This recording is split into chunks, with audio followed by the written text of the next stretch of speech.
5. Someone pointed out that in 1066 and all that, they do call hostages sausages. 4. Never has the already stark, gaping contrast between Blair 97 and Starmer 2024 been higher. 3. And I do believe reform can form the next government and Nigel Farage can be Prime Minister. 2. I think you're right, Allison. Just objectively, that speech didn't butter many parsnips, as my old mum would say. 1. We have liftoff. Welcome once again to Planet Normal, the Telegraph podcast with Alison Pearson. Hello.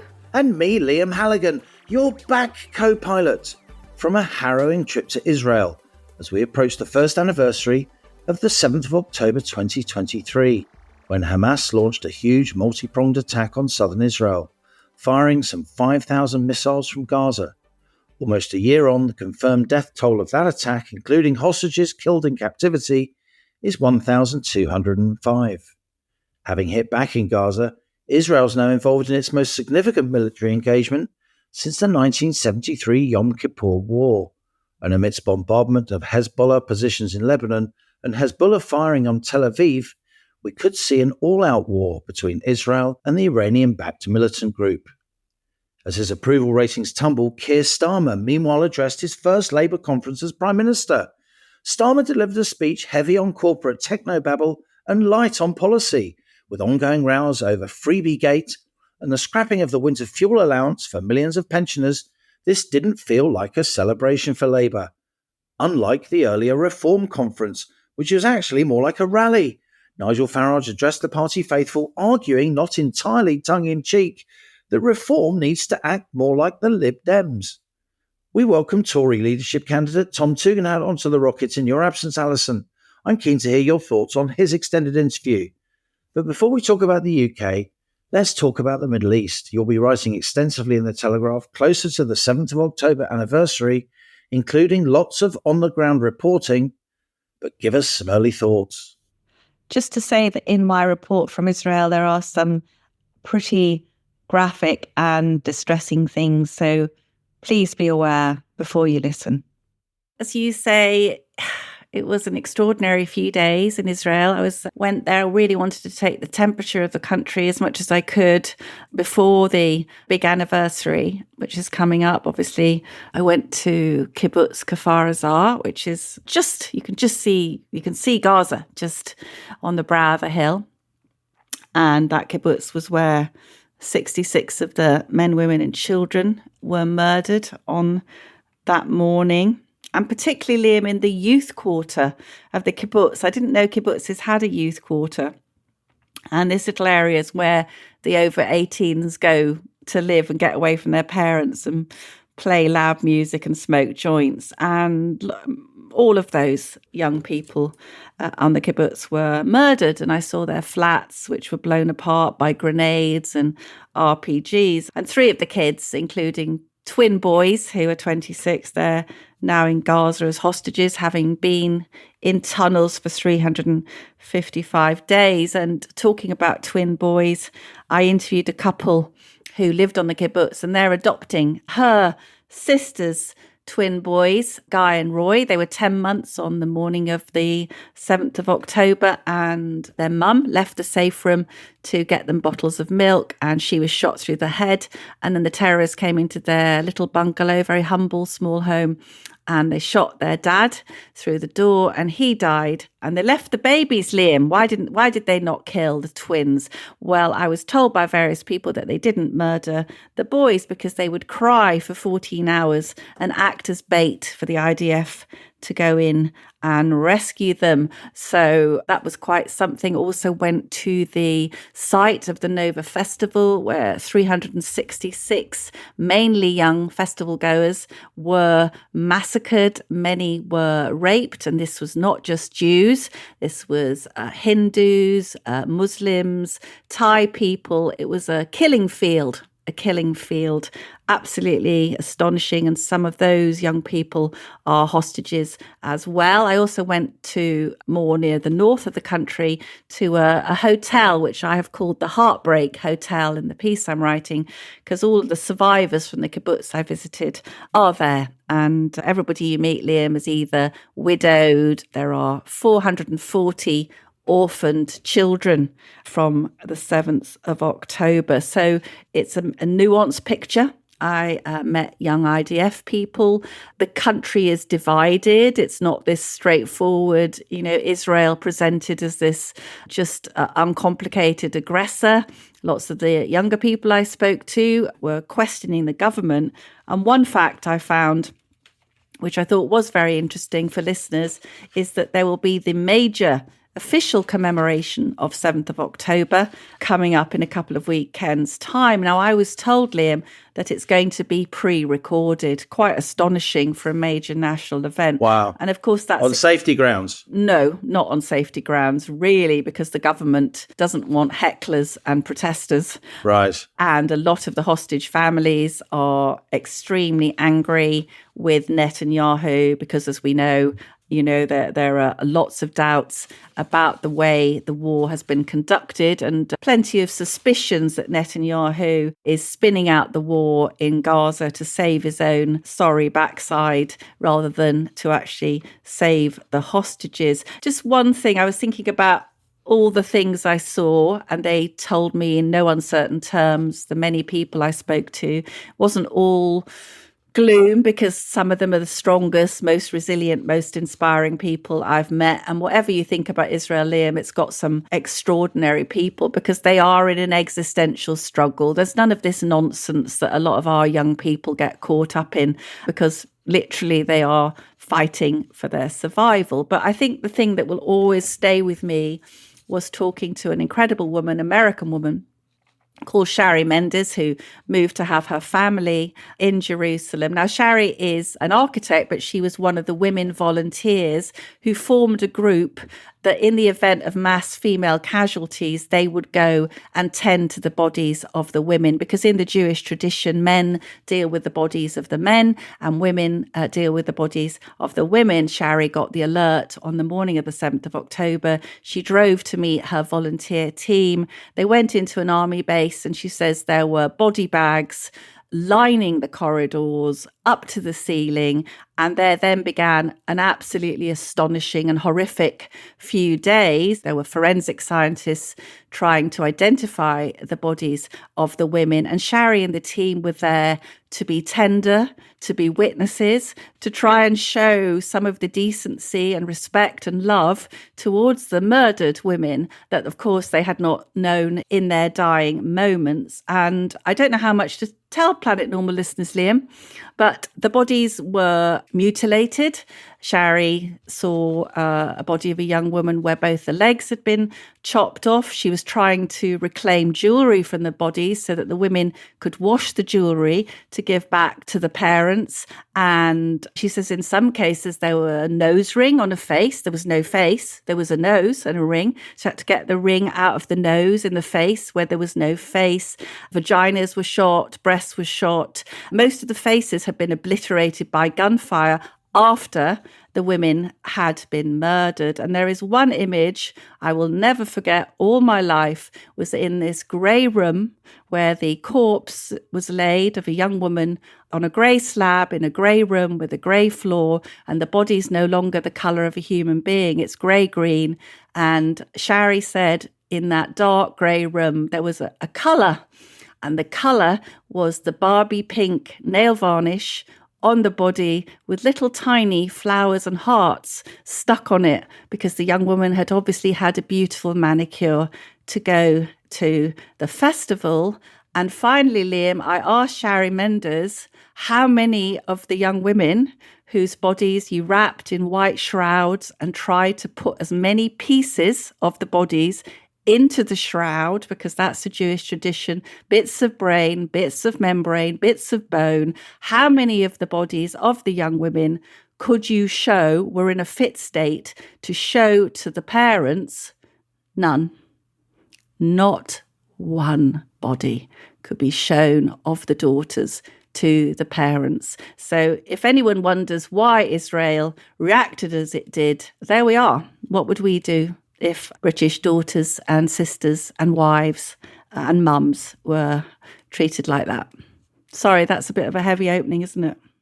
That's an astonishing piece of reportage, Alison. I think the best thing to do is just to let it stand as it is. This is not the time to go into discussions about the politics and the geopolitics of the situation. Can I just add about the geopolitics? Because I was invited to go up to the northern border. This is before it really kicked off, Liam. And I thought, will my co-pilot want me sitting in an IDF lookout, looking over the fence as the cruise missiles are coming in? But I have had an update. Quite interesting about the conflict. As we say, there are many difficult issues about the conflict in Gaza, which was certainly reflected in the conversations I had actually with young IDF soldiers as well. They say that the mission in Gaza is pretty much complete militarily, although obviously there are over 100 hostages still there, but the brigades have largely been wiped out. And of course, now we've got this situation in Lebanon. And when I was there, I was meeting people.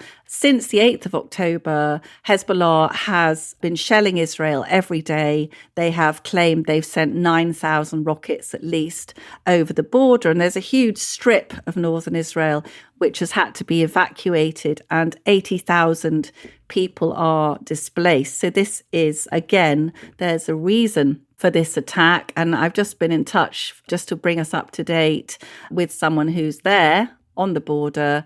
The IDF are making very good progress, targeting Hezbollah commanders, rockets and military infrastructure. If we can keep it up for a few more days, there is serious hope we will have changed the balance of power, hopefully without drawing in Iran.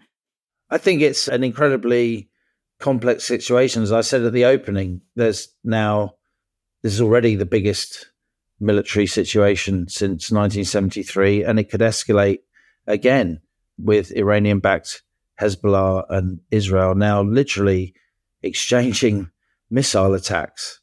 When you were out there, Allison, how did you feel about the politics of Israel itself? You said some of the young people were very much against Netanyahu. It's not entirely clear that his government is going to prevail for the duration. How do you think Israel's resolve will stand up in terms of the politics? Well, I think the young soldiers I spoke to, even the ones who don't like Netanyahu, I mean, they're at war, Liam. So they think this is our leader, right or wrong. It's a state that is faced as far as they can see with an existential threat. And I think we can only understand, really, as I said, what happened to them on the 7th of October. I think people in the West don't fully understand that you're not dealing with a rational enemy. So Hamas, when they say, why can't we have a ceasefire? You're dealing with people who don't want a ceasefire, who abuse the conditions of the ceasefires that they've tried to have. So I met the mother of one hostage. She's a young woman. She was 23 when she went into Gaza. She is now 24. And the mother said that Romy was on the list of people that Hamas was supposed to be releasing as a humanitarian gesture in November, but a lot of them didn't come out. I think Israel is utterly resolved. Are the figures used in terms of the victims in Gaza so far, the figures that some UN bodies use, the so-called Gaza Health Ministry issue, tens of thousands, 30, 40,000, are those figures accepted in Israel among opponents of Netanyahu? Are they widely accepted? I think it's blurry in the sense that one of the young IDF soldiers I spoke to, who'd been going into Gaza for sort of 244 days, and he said that they are under very strict instructions to behave as well as they can. And they've actually been told, you're the strong ones now. In the Holocaust, we were the weak ones. We're the strong ones now. We have to be the better person. So I don't know how much there will be cynicism about that. But he did tell me that one day they were sent to what was one of the Hamas HQs, and they turned up and he said, it's a school. It was a school, so part of the problem is that some of the casualties, there have undoubtedly been horrible numbers of casualties, and many Palestinian civilians, including women and children, have died. We also know that both Hezbollah in the north, they're paying ordinary Lebanese families to have cruise missiles in their living room. That's not an exaggeration, Liam. And Hamas in Gaza has used human shields. In fact, one of the senior military people I spoke to says that the Hamas's strategy is human sacrifice. So they hide behind the civilians. And we know that in Lebanon, the Lebanese civilians, many of them have no truck with Hezbollah at all. Hamas has said that 17,000 of their fighters have been killed, are dead, and it would certainly be at least 30,000. Who knows? It's a terrible number. It is. I think that a lot of them would say to you, how can you proceed with the war when your enemy is perfectly prepared to hide in nursery schools? It's not a normal situation. But yeah, they're acutely aware of their poor reputation in the world. And I think it frustrates them because I think to some extent they see themselves as being in the front line. I mean, Israel is a democracy. Many amazing women. Women enjoy equal rights. Gay people enjoy equal rights. It's the most liberal Western country in the region, by a mile. And they're fighting people almost from another millennia, really, to some extent. Well, you're going to be writing lots. I am. This trip has clearly been extremely impactful on you at an incredibly important time with that escalation just in the last couple of days of the conflict between Hezbollah and Israel. And of course, this came up in Keir Starmer's conference speech, didn't it? And how? How unfortunate is that? Or maybe not unfortunate, I don't know. Well, yes, I think the Prime Minister is, as with so many issues, which we'll come on to, he's between a rock and a hard place, isn't he, with the left of his party. And I think certainly in the part of his speech where he was talking about Israel and Gaza, he's under huge pressure, Liam, not least because Labour is dependent on a Muslim client group, really, for a lot of their electoral success. And we saw in the general election, didn't we? We saw, in fact, I think we've got 5 independent Muslim MPs. So Labour leadership very cautious around these issues. And although Starmer has said he reiterated this morning, Wednesday morning, that he was absolutely believed in Israel's right to self-defense. He was at a part of the speech where he was tiptoeing through the extremely thorny issue of the ceasefire. He called on Israel and Gaza to have a ceasefire and to release the sausages, as he said. As opposed to the hostages. Crikey. Do you know, I want to ask you this. You do, like I do, a lot of public speaking. And of course, you make mistakes. Sometimes your eye goes to the wrong line of the speech, or you occasionally miss a word. I've never, in all the years I've done speeches, ever inserted as weird a substitute word. It struck me not so much as a slip of the tongue, but a slip of the mind, which is different and much more significant. Yes, exactly. Hostages and sausages, they're very different words. They begin with a completely different letter. They're constructed in a different way. So unfortunate. Someone pointed out that in 1066 and all that, they do call hostages sausages. So there's almost a kind of internal rhyme. I thought it indicated a sort of nervousness or awkwardness on his behalf on that topic, but I don't know. Now, I don't know what you thought. Some people thought he pulled it off. I thought it was a really poor speech. And I thought, coming in a week when we've seen just unbelievable, these sort of blizzard of allegations of freebies and sleaze and so on, that he really needed to set the record straight. Now, if you'd had Tony Blair making that speech, I mean, Tony Blair would have been incapable. I was at that conference. Yeah. I was at Labour's first post-election victory conference. But you cannot see Blair, can you? It was electric. even for a neutral reporter, it was absolutely electric. That it was a celebration. As I wrote those words at the top of Planet Normal this week, I had Tony Blair 1997 in my mind. Never has the contrast, the already stark, gaping contrast between Blair 97 and Starmer 2024 been higher than that moment, that conference speech. Trade union relations are scratchy. You have the ongoing row, a conference motion passed against Labour, their winter fuel allowance row, which was really a confected row. They didn't have to announce it as a separate measure. They could have just put it in with the budget. They wanted a performative row with the left in order to try and convince people how tough they are. And it's completely backfired. And they may have to retreat in some way. Approval ratings are plunging. Look, with the best will in the world, I want the government to do well for our country. We need a Labour government that can make a good fist of being in power, as Blair's government did successively. That was better for our democracy. And yet they're making so many unforced errors.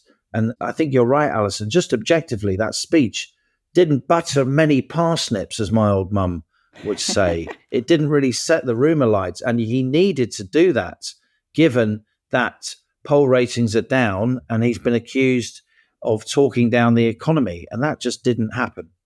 Several people suggested that it might have been written by AI because it was just robotic. It was burble, meaningless word. Burble, meaningless word. So he's going, that is the Britain we are building, a Britain that belongs to you because we came together and built it. We must build a new Britain that belongs to you. Correct. Where else are we living? What do you mean a Britain that belongs to you? It was absolutely, it was just complete guff. It was absolute guff. And you kept thinking, right, when is he going to actually say something? Or if it had been Blair would have made a joke about the fact that the glasses he was wearing, should have gone to Specsavers. Yeah, he'd have found a way. He'd have found a way, wouldn't he, to diffuse the sort of the anger and the jealousy and so on. But it was absolutely patronising, platitudinous.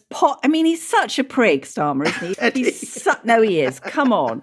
He's like literally he had a little bit penciled at the end, which was joy and humour, which he gave about 2 minutes. And what a contrast with the Reform conference just finally. Nigel Farage did make a joke out of glasses. Yeah. He began his speech by saying, and I'll tell you what, I bought them myself. And he got a huge round of applause. That was clever. Yeah. And then he's announcing the lead headline in the Telegraph Wednesday, the state will take back control of people's lives. Excuse me, did we not see this man a few weeks ago on the steps of Downing Street promising to tread more lightly on people's lives? It's like the Lone Ranger. He speaks with forked tongue, doesn't he, Liam? What is it? Is the state going to control people's lives, or is the state going to let tread more lightly on them? So I don't know. I think it's absolutely dreadful what's going on at the moment. Is Tom Tugendhat the answer? He was very charming, wasn't he? He was. It's a good interview. It was a good interview, and you did press him. He's a strong performer, I must say. And I also thought, if listeners haven't listened to last week's Planet Normal, we ran an extended Tom Tugendhat interview, and also, just completely by chance, Nick Timothy's one of our beloved Planet Normal stand-in presenters. And Telegraph columnist. Of course. He's also now MP for West Suffolk. God, that's right next to my house. Having also worked in Downing Street with Theresa May. But he happens to be very close to Tom Tugendhat and one of his key supporters in Parliament. So it was really a sort of Tom Tugendhat episode of Planet Normal last week. And I thought he did well. I thought he did himself a lot of credit. Yeah, he won me over more than I expected. I suppose that my 2 reservations would be about things he said, which were, I think we've talked about this many times. I think the net zero targets are absolutely mad. In fact, I think we should get a little sweepstake going about who will be sacked from the government first, Ed Mad Miliband or David Lammy. Both of them seem to be sort of, bonkers. But So I thought that Tom, I've heard a lot more sense from Kemi Badenoch about the catastrophic implications for Britain. I'm really worried, Liam. I mean, what they're going to do with the economy, what they're going to do with the NHS, all of these things, you know, we can survive them. I'm not sure we can survive 5 years of Ed Miliband shutting down all known previous forms of fossil fuels and just, you know, leaving us dependent on a few windmills. But that, to me, that's one of the huge issues now. So I wasn't convinced with what Tom said about that. And also, Liam, he has tweeted, Tom Tugendhat, that he is the most popular candidate for the Tory leadership amongst Liberal Democrats. And I would say, yeah, that's the problem.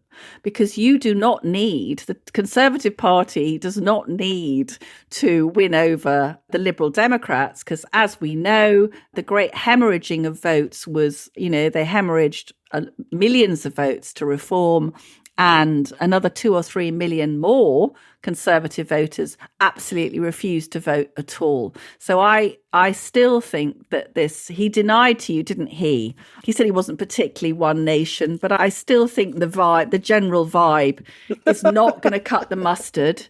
What's going to be required now to restore trust and to claw back for the Conservatives is going to be a really pungent centre-right offering. And while I think Tom Tugendhat would be a very talented member of a shadow cabinet, I would definitely put him in to defence or even foreign, because he's obviously got terrific military experience. I personally don't think he's the leader that they need at this moment.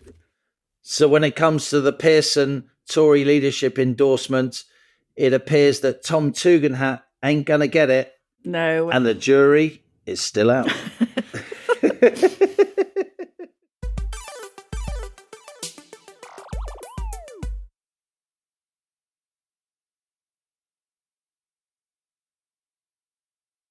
Now on to our Planet Normal guest. Zia Yusuf is a multi-millionaire businessman in his late 30s. Born in Scotland to Sri Lankan parents, Yusuf describes himself as a proud British Muslim patriot. The son of an NHS doctor and nurse, young Yusuf won a scholarship to private school and went on to the London School of Economics, then Goldman Sachs, before co-founding, growing and selling a business for hundreds of millions of pounds. A British success story by any measure, Zia Yusuf describes Nigel Farage as his political hero, and in July this year, Yusuf became the chairman of Reform, with a mission to professionalise the party, develop its local infrastructure, and in his own words, make a genuine bid for power. I started by asking Zia Yusuf how it felt to be building a new political party. Well, I'm excited to be doing it, and I think it's what the country needs. As you said, it's been a decade for me of building a company, which thankfully was successful. I love this country. I was born up in Scotland, raised in London. Elder brother attended 6 different primary schools because my parents, having come here in the early 1980s from Sri Lanka, my father having recently qualified as a medical doctor, had to go wherever the work was. And so my story is one of social mobility. I think I'm a good example of that. And my story is one which I would say represents what I hope many Brits can achieve in the long run. I'm extraordinarily grateful for the opportunities that this country has given me and my family. I think this is the best country in the world. I think British values are incredible. They're a phenomenal export, without which I think civilization as we know it would be quite different. There's a preponderance of evidence for that. I don't think that's a controversial statement at all. But those British values are under threat. And I think now with this Keir Starmer government, they're under all out assault. Values like equality before the law, presumption of innocence, freedom of speech, freedom of religion. I think these things are under threat, quite deliberately in some cases. I grew extremely concerned about it. And when Nigel Farage said during the campaign that he was going to come back and lead reform for the first time in many years, I was filled with a sense of hope and optimism that this country could be turned around. That's a really important point I would make, that people shouldn't lose hope. I'm doing this. I'm on the front line now of British politics, doing what I can to make Nigel Farage Prime Minister and to ensure Reform form the next government, because I still think there is time for this ship to be turned around. We are hurtling at speed towards an abyss, but we can turn that ship around. And so I'm very excited to be doing it. The energy at our conference, we were talking about a short while ago, over the last few days was astonishing. We had over 6,000 new members sign up just watching it on the live stream. We obviously had thousands in the room at the Birmingham NEC, and anyone who watches that, whatever your views are on politics, whether you're left or right, I really encourage you to watch that conference, watch the speeches, watch the energy in that room. Patriots from lots of different backgrounds from all over the country descended on the Birmingham NEC to celebrate what Britain can be. And it was really a moment that the party came of age. So I'm excited to be doing this. We are very optimistic about what we can achieve. And I do believe Reform can form the next government and Nigel Farage can be Prime Minister. How is it that a man of proud Asian origin can be in a party led by Nigel Farage, working closely alongside Nigel Farage, calling Nigel Farage, as you have, his political hero, when Nigel Farage is often presented in the mainstream media as being racist? Well, the key word in that is presented. That's just complete nonsense. It's the opposite of the truth. Look, I'm proud to be British and I consider myself to be extremely patriotic, as is Nigel. One of the things I love about Nigel is that he is unwavering in his commitment to support British values and stand up for the sovereignty of the United Kingdom, stand up for hardworking British people who too often their interests are being subordinated to foreign citizens, not just by this Labour government, but by successive Tory governments over the course of 14 years. The reality is this Labour government are really little more than the Tories on fast forward. So I think it's a pretty simple equation. Nigel's been a campaigner in British politics for 3 decades now. I don't think there can be a reasonable argument made that he is not the most effective politician in Britain of our lifetimes. He stands up for hardworking British people. He wants to stand up and protect and celebrate British values and British culture. And that's why, by the way, 4.1 million people voted for him, 14% of people who voted for him. And now if you look at the latest polls, Liam, you'll see we're consistently polling up at 18%, just 2 months since the last general election. And I think you're going to continue to see us move up towards the 32% that we need to form a government. How scared, Zia, do you think the establishment is of Reform, of Nigel Farage, of this now impressive team he's surrounding himself with? How scared is the establishment of Nigel Farage? They're absolutely terrified. And that's also not just my opinion. You can go and look at what they're saying. So we're being attacked by Labour consistently. You may have seen stories about fringe events at the Labour conference when there were plots, quite openly actually, plotting backroom deals, as it were, to try to stymie our ascent, try to curb the surge that we're seeing for Reform support across the country. You can see it amidst the Conservative Party, where pretty much the only way, really, the Tory leadership contenders could get meaningful coverage was to talk about Nigel Farage almost exclusively negatively. And so I think that the evidence is there that the establishment are pretty terrified of us. By the way, I haven't even talked about media coverage, which I think has been very unfair and very mean-spirited and one-sided in terms of the standards that they appear to want to hold Reform to relative to other parties. People are continuing to get to know Nigel. If you look at the latest approval ratings in the polls, Nigel is now the most popular. He's more popular than Keir Starmer and more popular than Rishi Sunak, although that's not necessarily that difficult. And that, by the way, also shows the astonishing collapse of Keir Starmer's popularity since he entered Downing Street and took government. So I think that the establishment are terrified of us. It's emblematic of our success thus far. We still have a lot of work to do. We're very clear-eyed about the challenge. When we say we can make Nigel Farage our Prime Minister and Reform can form the next government, that's not because we are anything other than very clear-eyed about the challenge at hand, but all of the underlying factors and drivers that have given rise to Reform, that motivated Nigel to come out of a very pleasant retirement. Those are not only not improving, they're actually getting worse at an accelerating rate, whether that's open borders and unfettered migration as we see a population explosion, a total incapability to build infrastructure, a collapsing health system that many people in this country are terrified of getting ill or needing to go to A&E lest they not get the treatment that they need. Young people being totally betrayed. A third of our young adults now, 18 to 35, still live with their parents. It's a failure to launch. It really is a catastrophe. All of these things are going to continue to get worse. Law and order, knife crime. People are petrified of succumbing to the knife crime epidemic that our politicians are simply too cowardly to curtail. Like many of the problems that ail this country, the majority of them are not actually that hard to solve, despite the establishment claiming that they are, because it's in their interest to present them that way. All it requires is a politician, a leader, and a party to want to solve the problem and have the courage to do what it takes.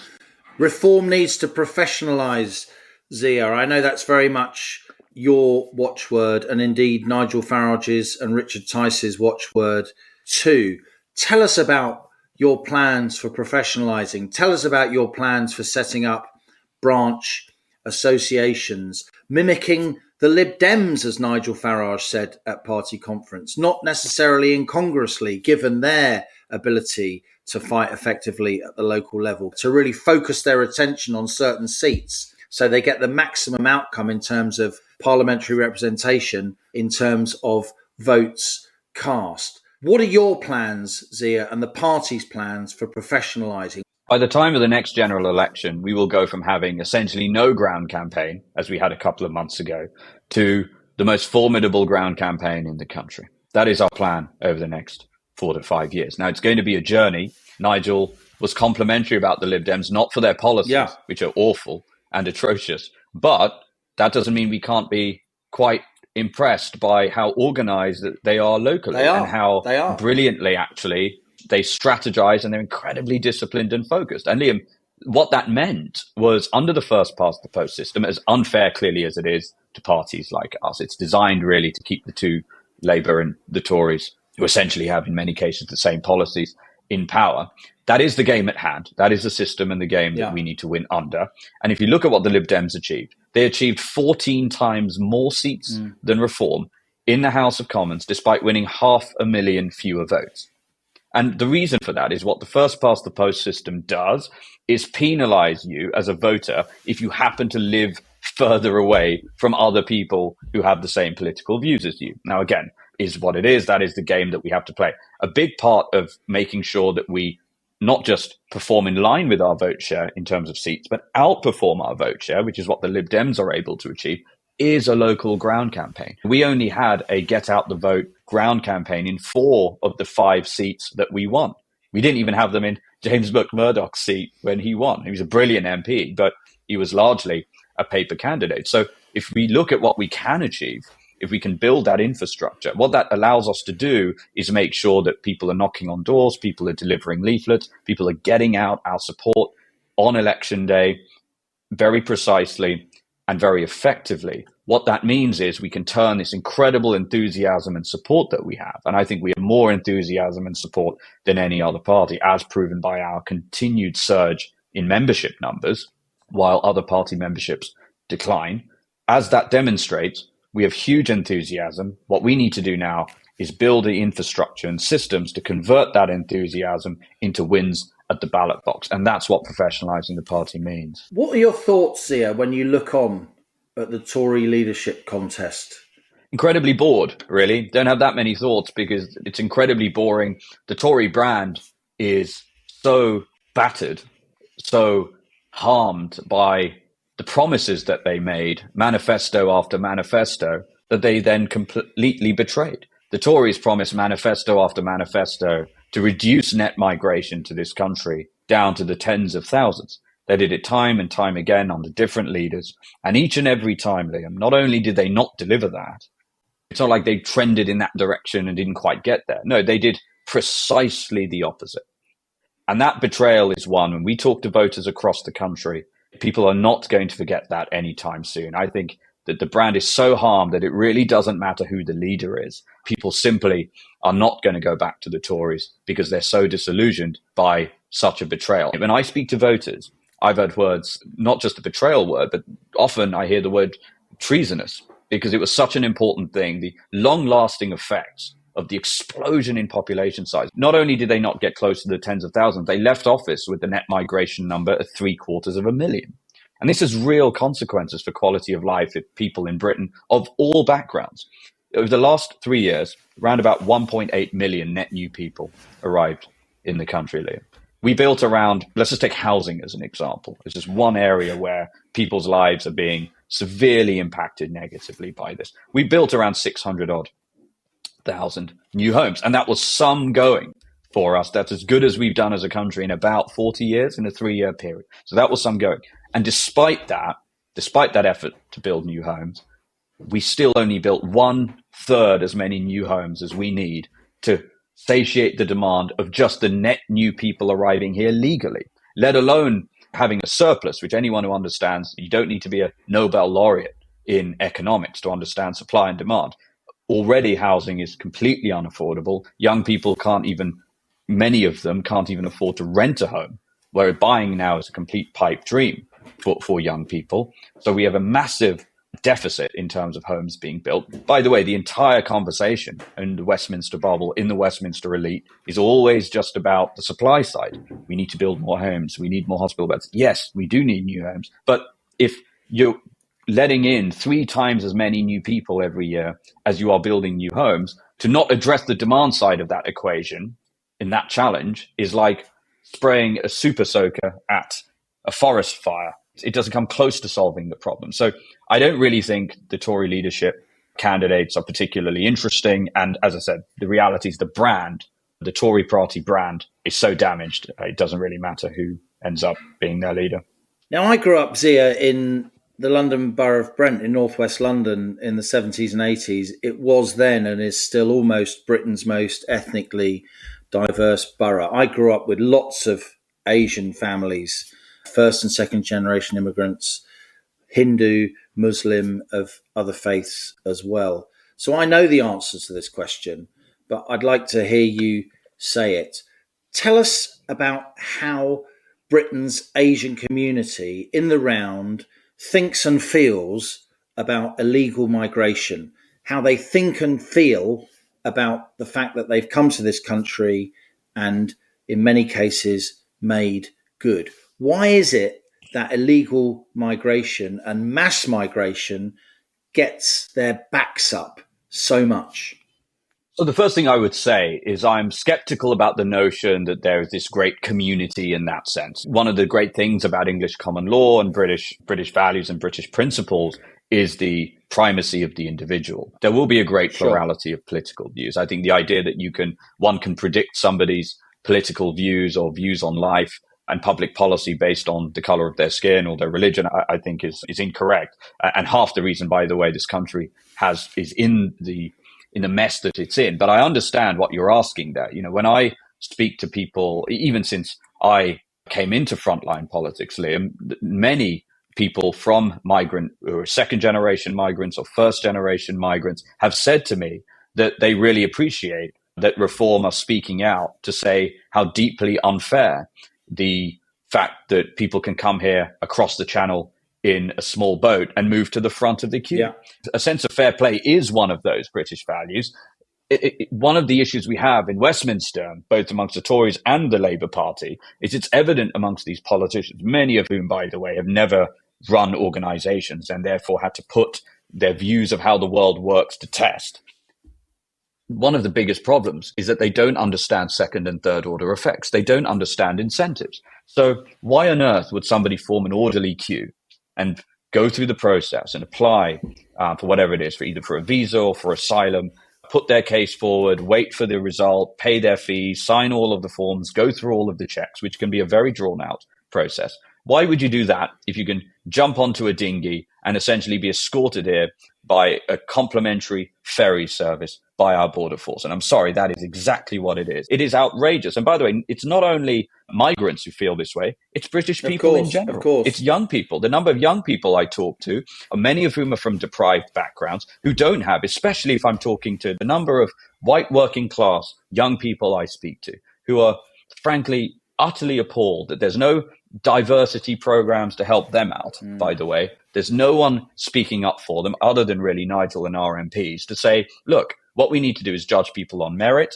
We've got to get rid of these diversity programs. We must absolutely put British people first. This now seems to be quite a controversial concept amongst the establishment media and the Westminster elite. The idea that the duty of the British government is to put citizens of the United Kingdom, their interests, ahead of citizens of foreign countries. If you actually look at the policies that have been implemented by the Tory government and now Labour, I think they're in breach of that very clear principle.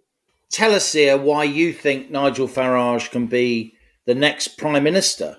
And isn't it the case that his bid to become Prime Minister is probably going to mean that Keir Starmer's Labour Party win a second term, when on current form, a lot of the country thinks they shouldn't win a second term? Aren't you just going to split the right irrevocably, giving Labour longer in power than much of the country thinks they should have? That's a completely bogus argument made by dyed-in-the-wool Tories, who, frankly, by now should know better, having seen time and time again how so-called conservative leaders end up governing and betraying all of the principles that their voters elected them to uphold. And Liam, the evidence does not support that claim. The evidence supports the opposite. Nigel is already more popular amongst the British public than Keir Starmer, more popular amongst the British public than Rishi Sunak, although, again, I caveat that by that's not something to sing about all that much. But the reality is he's that popular despite, I would argue, the most concerted disinformation campaign waged about him by many aspects of the mainstream media, claiming that he was somehow responsible, absurdly claiming that he was responsible for the riots and essentially actually inciting violence against Nigel. He's had to have a dramatic increase in the size of his security detail by the way. And then let's look at the underlying data, Liam. Let's actually look at the numbers. So number one, we won 4.1 million votes in the general election. We need to get to about 9 million votes. And that will mean that we have a meaningful majority in government and Nigel will be our Prime Minister. How could we get there? Well, 2.6 million Conservative voters from 2019 stayed at home this year. They are clearly disillusioned with the Tories. We've got to go win their vote. We certainly don't take it for granted, but we'd argue we're knocking on an open door there. That is absolutely up for grabs for us, and we've got to work to win those votes. Second group are the Conservative voters this year. So the Tories did win 6.8 million votes this year, many of whom were convinced by the bogus supermajority argument. All the polling, not just our internal polling, and all of the public polling out there shows Labour were going to win a big majority anyway, even without reform. That was clear. If reform did not stand in the last election, Labour would have still won a significant majority. So that was a bogus argument, but it did convince some people. You can see from the Lord Ashcroft poll and lots of other polls, 40% of the Tory voters this year strongly considered or considered voting for reform, and half of them would like a merger with reform. And so that's essentially the actually conservative half, I would say, of the Tory party, who are aligned with us in terms of values. That's another 2.7 million. So that's already 5.3 million, and we need 5. If you look at the Labour Party, they won 9.7 million votes this year. The JL Partners poll that came out a few weeks ago, Liam, you may have seen, already 1 in 4 Labour voters this year buyer's remorse would consider or seriously consider voting reform. That's, by the way, 1 in 4 of 9.7 million. Yeah, and That's they almost, only got 1 in 5 of the electorate, right, voted for Labour. Exactly. I haven't even talked about winning people who didn't vote. So already that's 7.5 million in play for us. And all of the underlying drivers, as I said earlier, that gave rise to reform, that have given rise and motivated Nigel to come out of retirement, are going to dramatically get worse. Look at the boats, the small boat crossings. You know how many times Starmer said, we're going to smash the gangs. All he has done is smash his credibility. The number of people crossing the channel illegally per day since he took office relative to the corresponding number of days, the last days of the Conservative government, are up 57%. We've had 11,500 of them. So again, it's a great example of something that is not only not improving, but it's getting meaningfully worse. The whole woke and diversity agenda is going to get a lot worse. Knife crime. She's talking about halving knife crime in many years into the future. Solving the knife crime issue is not very hard. It just takes bravery and courage. You have to implement stop and search. There's zero chance that is going to happen under this Labour government. So I actually think you will see already reform are 7-1, Liam. So when we say we believe we can win the next general election, go and look at the betting markets, where obviously it's their job to price these things correctly. Reform, going into our conference, were 8-1 to win the most seats at the next general election. That's now narrowed to 7-1. Do you know what the odds are on the Lib Dems winning the next general election? 100-1, despite the Lib Dems having 14 times more seats than us. So there's something happening in Britain, and you're going to see those odds continue to narrow as we build our campaign machine, as we get our message out there. Zia Yusuf, fantastic to talk to you. Thanks a lot for appearing on Planet Normal. My pleasure. Thanks for having me. What do you think, Allison? I'd vote for him. I thought, having listened to the Starmer speech, trying to get through it. I mean, apart from anything else, Zia Yusuf has a great voice. But, compared to the adenoidal drone of our current Prime Minister. It's all style over substance for you, isn't it? That's why you fell for Macron. No. This is your new smoothie pants. This is actually very important because this is a British Muslim, a British success story saying British values are phenomenal. He's proud to be patriotic. And all we get very few voices from the Muslim community that aren't refracted through identitarian grievance, Liam, all right?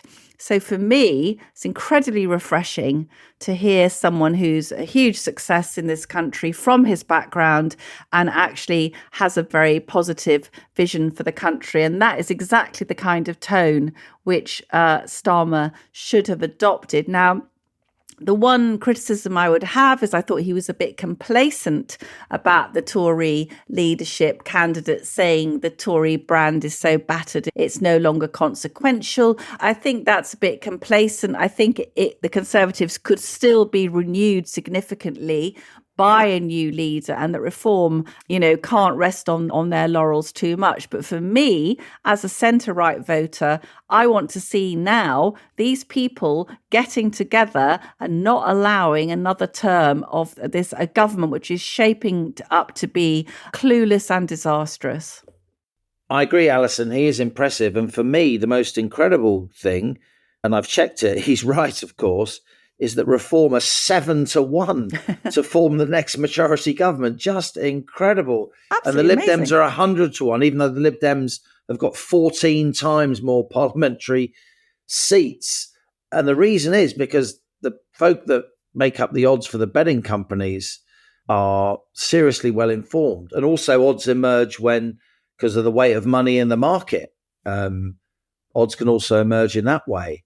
And it seems that the country as a whole, there are people who understand that Reform came second in over 100 seats, and that both Tory majorities over Reform and Labour majorities over Reform are, in some cases, very narrow indeed. And Farage talked about the Lib Dems at his party conference, but what Reform are really doing is, while trying to campaign as tenaciously as the Lib Dems at the local level, they're going after red wall seats. They feel that net zero, they feel that high immigration, they feel that a lack of pride in country, a lack of sort of flag and faith, all of that makes those Labour red wall seats very vulnerable to Reform. And I think that's right. So Reform are not just an existential threat for the Tories, but for Labour too.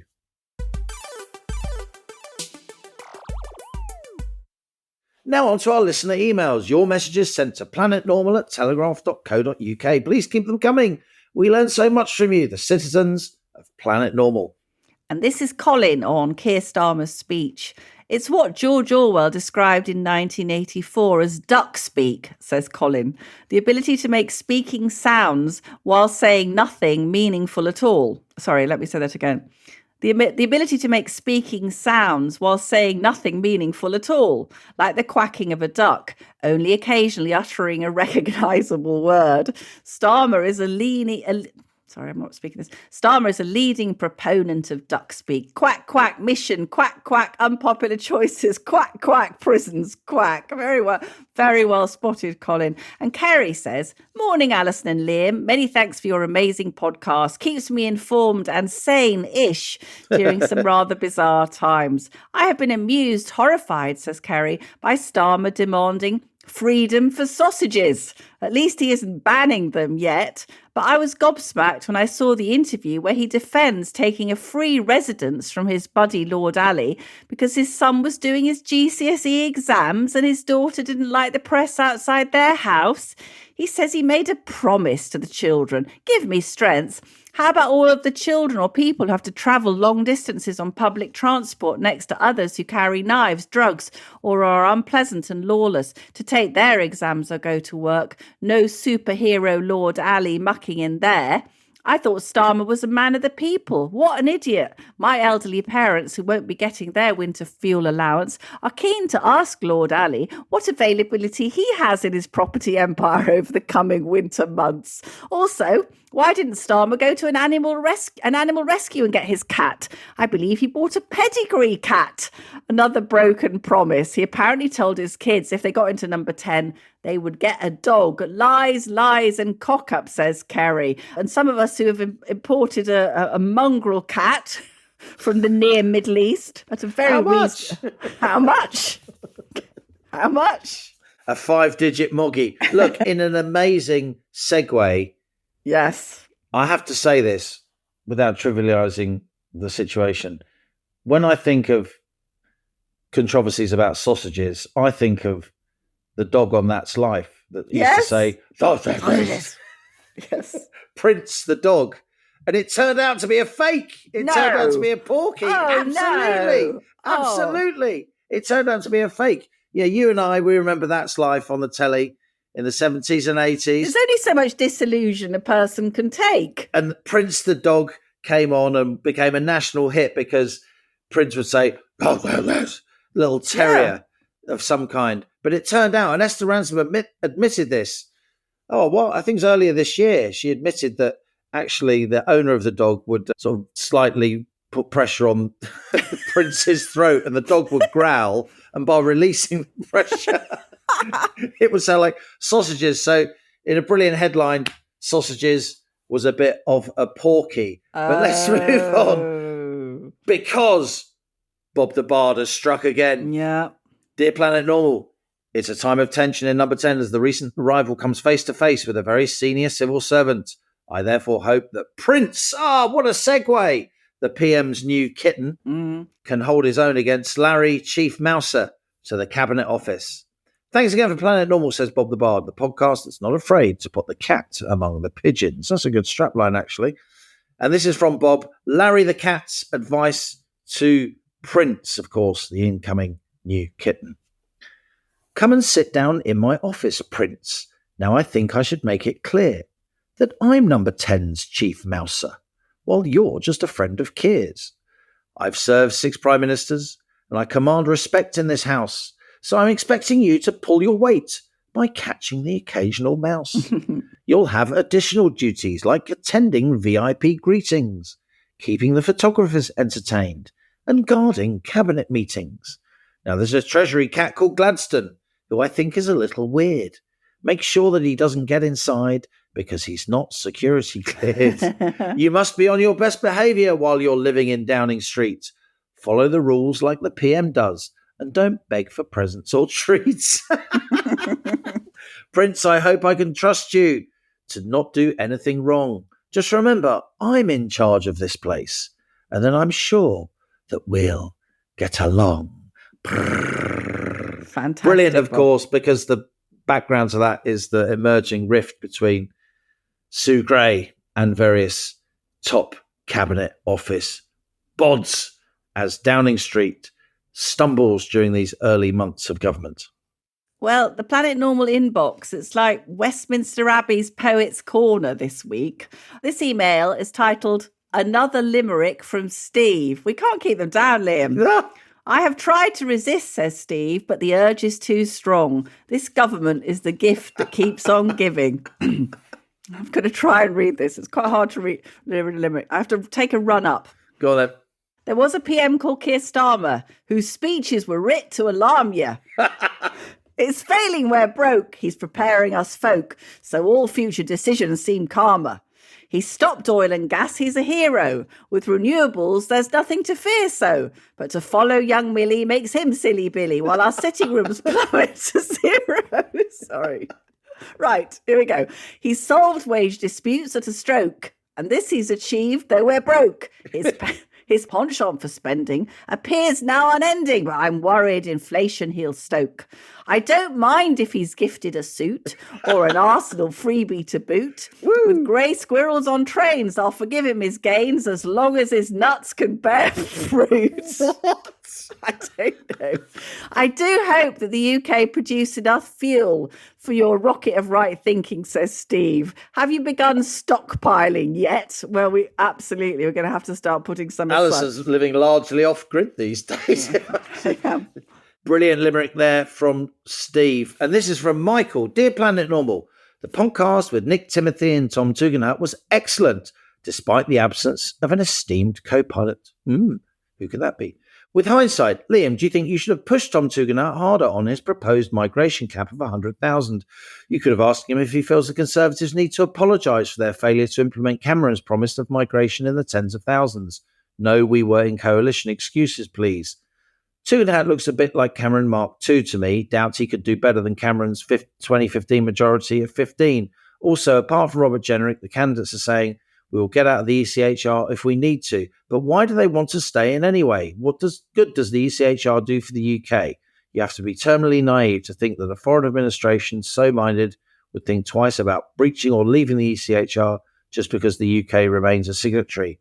Former Supreme Court Judge Lord Sumption has made the case for leaving. We shouldn't remain signatories to a treaty just because it has human rights in the title. That's cowardice. Please keep up the podcasts. An oasis of normality, Michael. Some fantastic emails this week, Allison. And that's it from Planet Normal. But before we go, a quick weight loss check-in. I know you're dying to tell everybody. How much? 13.5 pounds. You've lost 13.5 pounds. We don't know where it's gone. But, my God. Down the back of the sofa. I have lost 13.5 pounds. Yes, I have. That's and you absolutely brilliant. We had a FaceTime call, and listeners will be delighted to know that you then delivered the chivalrous compliment, the shape of your face has changed. Not saying whether in a good way or in a bad way, but yes. A compliment that you failed to return. Look, I said you looked about 7 years old. You look very youthful. How much have you lost? 2 kilos. I'm down to 116 kilos, which isn't bad. And yes, we are deliberately winding you up, Planet Normal listeners, by comparing kilos and pounds. That's because we don't want to have a proper full-on numerical confrontation when we start doing weight loss as a percentage of starting and finishing body weight. We'll be writing algorithms. And on that bombshell, that's it from Planet Normal. As we leave our sanctuary of sweet reason for another week, our flying refuge of reason views, email of the week, it's Allison's turn. I think it has to be, amid strong competition, Steve, our in-house limericist. Well done, Steve. Absolutely brilliant. I'm not sure what the nuts bit at the bottom was about. That wasn't. Anyone who can rhyme Starmer with karma is doing pretty well in my book. So, Steve, you've won. Bob the Bard's crown is in play. Steve, email us at planetnormal@telegraph.co.uk. Put mug winner in the subject heading. Give us your postal address, and a rare as rocking horse poo Planet Normal mug will be winging its way to you. And as we speed away from our beloved Planet Normal, the madness of planet Earth comes back into view. Thanks as ever to our fabulous producers, Isabel Bouchard, Casso, and Louisa Wells. Stay safe and in touch with us and with each other. Until next week, it's goodbye from me. And it's goodbye from him.